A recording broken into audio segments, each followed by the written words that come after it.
உங்க குழந்தைக்கு எப்படி தாய்ப்பால் கொடுக்கணும். இந்த கவலை முதல் தடவையா அம்மாவாகிற பலருக்கு இருக்கு. இப்போ எல்லாத்துக்கும் முன்னாடி நீங்க தாய்ப்பால் கொடுக்க ஆரம்பிக்கும் போது சாந்தமா இருங்க. அமைதியான ஒரு இடத்துல உட்காருங்க.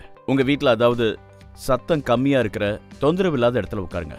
அப்புறம் நல்ல வசதியா உட்காருங்க. வசதின்னு நான் சொல்றது கொஞ்சம் சாய்வான, அதாவது இந்த மாதிரி உட்காருங்க.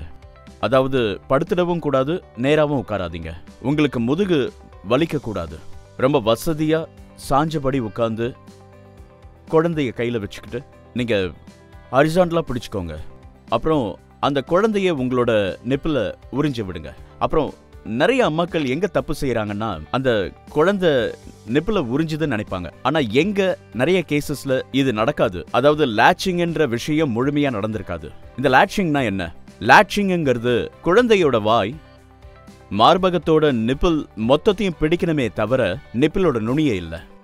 ஒருவேளை உங்க குழந்தை நிப்பிள மட்டும் சக் பண்ணா அதால ஒழுங்கா பால் குடிக்க முடியாது. அதுக்கு பால் முழுமையா கிடைக்காது.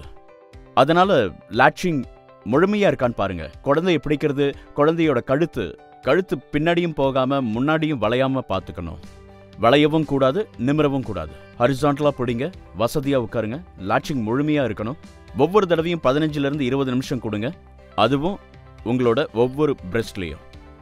ரைட். அடுத்து 24 மணி நேரத்தில் 8 to 10 தடவை பால் கொடுக்கணும். 8 to 10 தடவைங்கிறது ஒவ்வொரு 2.5 மணி நேரமாகவும் இருக்கலாம். சில குழந்தைங்க அடிக்கடியும் குடிக்கலாம். எப்படி இருந்தாலும் 24 மணி நேரத்தில் ஒரு குழந்தைக்கு 8 to 10 தடவை நீங்க பால் கொடுத்தா அது போதுமானது.